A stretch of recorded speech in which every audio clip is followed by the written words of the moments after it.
Okay, once again, British Politricks. Yesterday, Rishi Sunak was a backbencher. Today, he's a prime minister. So that adds on to the politricks. I think at this stage, yes, Sir Graham Brady, he's basically chairman of 1922 committee, has confirmed that it was a one-horse race and it was Rishi Sunak. Penny Mordaunt couldn't make the numbers within the Conservative MPs, and Sunak was at which stage he was 200 plus, and so he had about 2/3 of the Conservative MPs backing him, and so it only did make sense for Penny Mordaunt to back down. And it seems for the first time there is a sense of unity at this very moment within the Tory party. We may have our new Prime Minister, Rishi Sunak, coming soon to address his party and also address the nation. So that is what I think, all these people that are gathered here are waiting to see. So within the next few minutes, we may have our new Prime Minister, Rishi Sunak. This is the Conservative Party headquarters. One must be made aware that he doesn't actually even have the mandate of the Tory party members, who are in total about 200,000. Neither does he have the mandate of the people. However, the MPs, who are basically the representatives of the people, thinks that Sunak is the right person for the job. He is a dedicated young man. He works very hard, very comfortable with the figures. He is serious, a serious prime minister. And also, I think, being, I don't know, a millionaire or a billionaire, very friendly with the city. So this may be the situation, but we hope that he will be a leader for the entire British population and support, every single British person. So all these things people will be on the lookout for. But he is definitely a serious person, and hopefully will be a serious prime minister. He is detailed. He is comfortable with the figures, and and he seems to me, for the first time, the party seems to be united. So hopefully, once he come in, it is likely that the Labour leader may call for a general election. But obviously, it's not down to the Labour Party to have that general election. So we may have a situation where it extends to that 2-year period, and then the general election will come in later. So for the first time, the first Asian black prime minister for the United Kingdom. A lot of changes and a lot of surprises in British politics in this past 3 months. We've also had the first black chancellor, Kwasi Kwarteng, who also came into power. So it's getting quite interesting at the top. So we shall see. Things that I know my constituents care about, things like how they pay their mortgages, how they pay their bills, energy, cost of energy, businesses that I've spoken to wanting stability now, and to be able to get through these difficult times. That's what matters. And is the financial statement going ahead on the 31st of October, on Halloween, as far as you know? We've literally heard this afternoon that Rishi is become leader of the Conservative Party, so I think it's too soon for me to answer questions like that. During the leadership campaign in the summer, Liz Truss repeatedly attacked what she called Treasury orthodoxy. Now, you're a Treasury veteran, if I can call you that. I only mean in terms of your length of service. Has Treasury orthodoxy triumphed over Liz Truss? Well, I mean, what we have seen in recent weeks, and what I've always argued, and clearly Rishi Sunak has argued for, is us to make sure that we balance the books. The importance of being fiscally responsible, the importance of maintaining the confidence of the financial markets in the UK economy, because so much depends on that. And actually, for instance, we know it's really important. People worry about their bills, they worry about the debts, they worry about their mortgages. So let's make sure that we have stability, and then that's a basis on which we can look ahead. And actually, something which Liz Truss rightly was calling for is look ahead and drive economic growth, because that's a thing that will make life better for everybody in the future. You've been a party deputy chairman, vice chairman, served in a few government departments. Are you going to be hoping for a call? So what matters to me is us having the right leader, us having stability, and being able to focus on what matters to actually my constituents and to people across the country, getting through a difficult economic time like we're in now, and then having a better future ahead. But you wouldn't turn it down? Thank you for putting the question. OK, well, there's Helen Whately there, who may be hoping for a call, but she's being very modest about it, and telling us a bit about Rishi Sunak's characteristics from the time when she worked with him in the Treasury. Back to you, SJ. It's always flattering to be asked, John, even if it is by you, not by Rishi Sunak yet. A lot of MPs are waiting for the phone. In fact, waiting by the phone. In fact, they're waiting by the front door of Conservative Party HQ for the arrival of their new leader and the new Prime Minister. Cameras at the ready. It looks like Rishi Sunak has arrived to quite the welcome party by MPs.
So that's Rishi Sunak, our first black British Prime Minister. Seems quite popular within the Conservative Party. These are exciting times for British politics. History is being made. I'm not quite sure if he's going to make a speech, but he's probably going to go inside and come back somehow.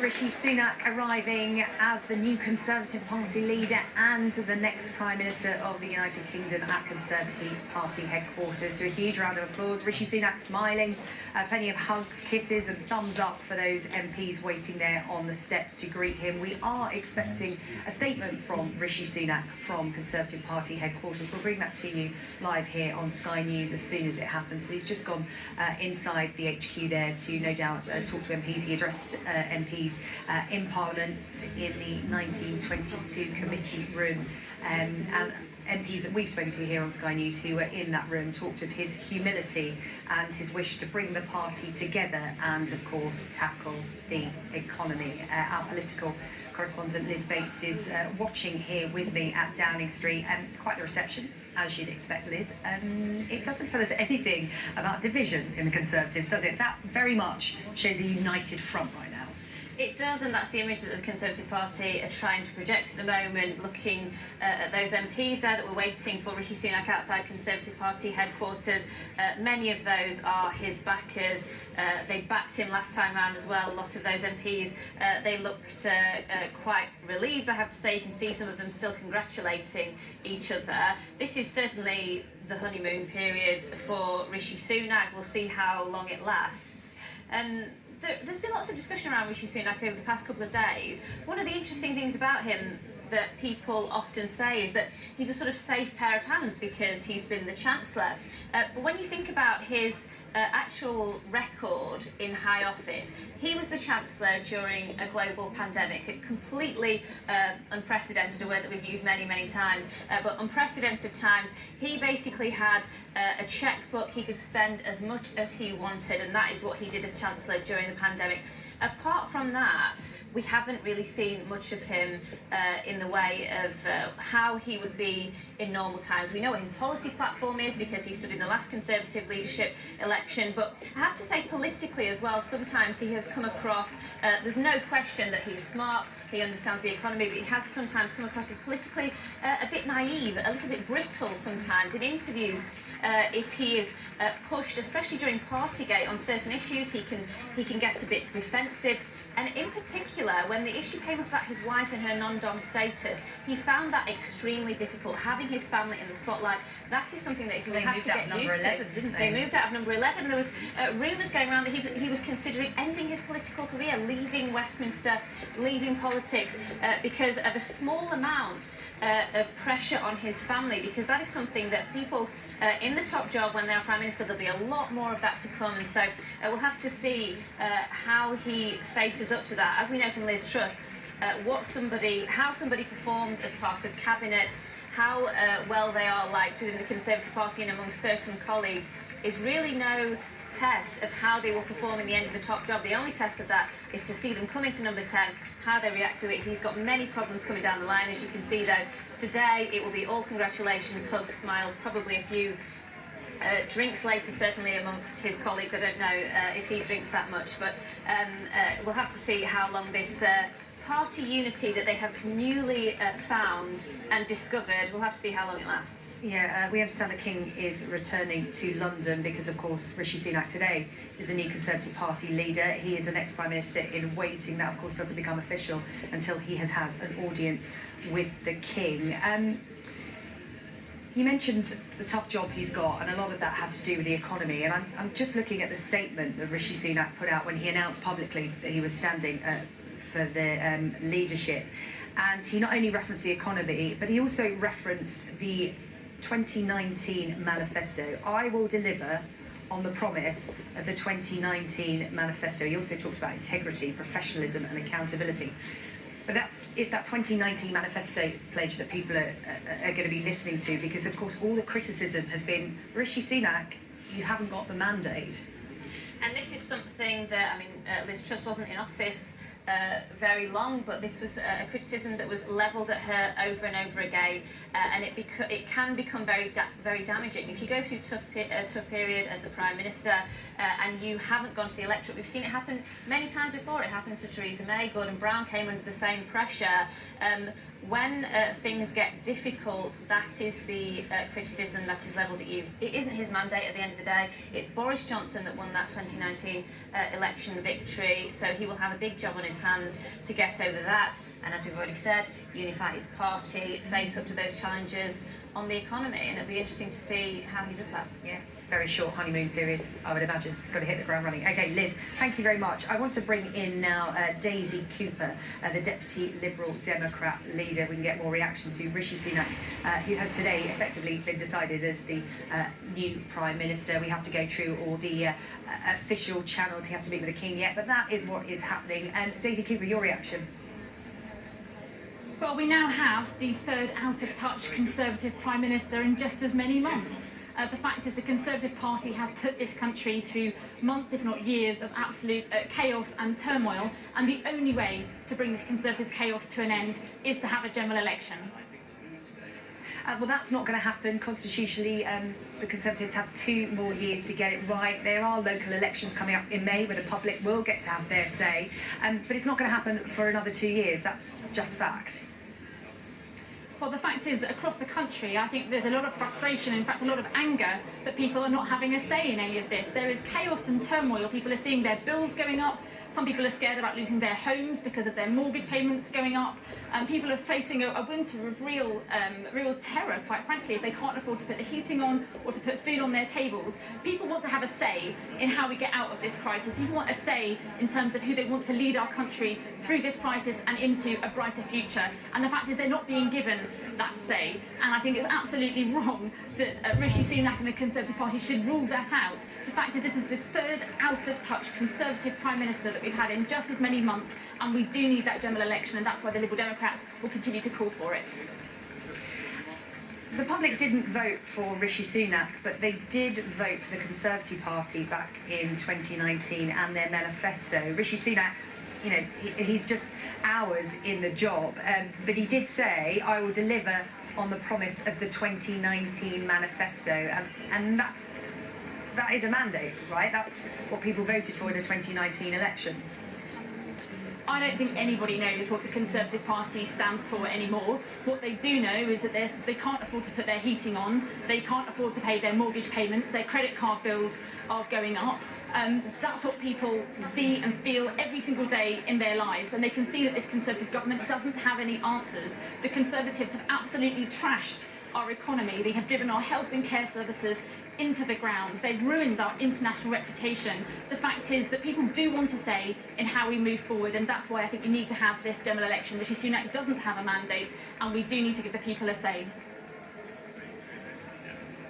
Again, the Conservatives will argue that they do have the mandate. It wasn't Boris Johnson that won that election. It was the Conservative Party in their manifesto. Rishi Sunak is saying that he is going to return to that. It escaped from them under Liz Truss, admittedly. They will admit that. But, you know, do you have to give him a chance? On Monday, they're unveiling their fiscal plans. Should we be making, well, will you be making judgments? Can you make better judgments after that? Once we find out what Rishi Sunak is going to be all about as Prime Minister, and once they've unveiled their full fiscal plans on Monday? I think we already know what Rishi Sunak is going to be all about as Prime Minister. The fact is he ruled out and refused to implement a proper windfall tax. He boasted during the leadership contest about taking money away from poor communities and giving it to richer communities. And he backed Boris Johnson, even when Johnson had been proven to be a liar and a lawbreaker. He continued to back him until it was politically expedient for him not to do so. So I think we know the measure of the man, and that's precisely why Liberal Democrats will continue to speak up for the millions of people across Britain who do want to have a say. Well, there's no general election in the offing. You know, I have been asking Labour representatives today how they can bring about a general election. It really is up to the Conservative Party. Ian Blackford, the SNP leader in Westminster, tweeted earlier on, he sent a letter to Sir Keir Starmer saying, look, the Tories cannot be allowed to impose a third Prime Minister without an election, which again chimes with your view. He says, I've written to Sir Keir Starmer, making it clear that the SNP will back a vote of no confidence in the Tory government. If he tables it this week, we must put maximum pressure on Tory MPs to give voters a say. Would the Liberal Democrats support the SNP in putting pressure on Labour to table that vote of no confidence? Well, Liberal Democrats have already been looking at the mechanisms available to us to try and bring about a general election. We've tabled a presentation bill in Parliament today to try and make that happen. If the official opposition were to table a vote of no confidence, then yes, of course, we would back that too. The fact is that this is an out-of-touch Conservative Party, another out-of-touch Conservative Prime Minister without a mandate. The public do want to say, there are several polls that say that, there are parliamentary petitions that say that. When people are being interviewed by journalists, that's what they're saying as well. Liberal Democrats will continue to make the case that the public needs to have a say on the future direction of our country. Daisy Cooper, Deputy Liberal Democrat Leader, good to talk to you here on Sky News this afternoon. I have just heard that we are going to hear from the new Conservative Party leader and the new Prime Minister in waiting, Rishi Sunak, in the next few minutes outside Conservative Party headquarters. You can see it live here on Sky News. While we watch and wait for that, Liz Bates, our political correspondent, is here. And Liz, Daisy Cooper. Okay, yeah, remember to hit that subscribe button to the channel. There's going to be more events unfolding in the next few days with our new Prime Minister Rishi Sunak.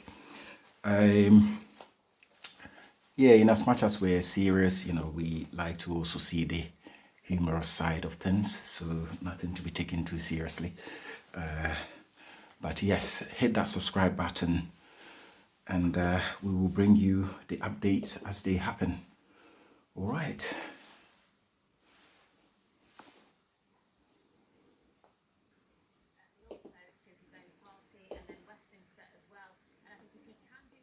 So that's Rishi Sunak, as you can see, extremely popular with the Conservative MPs, everyone endorsing him. So he could be that unifying candidate that now the Prime Minister that the Tory party are looking for. So great.